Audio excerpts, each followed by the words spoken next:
আসসালামু আলাইকুম। এটা হচ্ছে টব পদ্ধতিতে ১২ মাসি আম চাষ করা।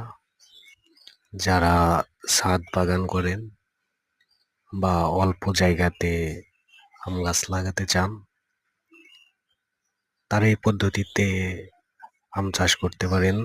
আর এই আমটা হচ্ছে ১২ মাসি আম ধরে এখানে। আ একটি আম পাকতেছে, আবার আরেক দিক দিয়া মুকুল আসতেছে।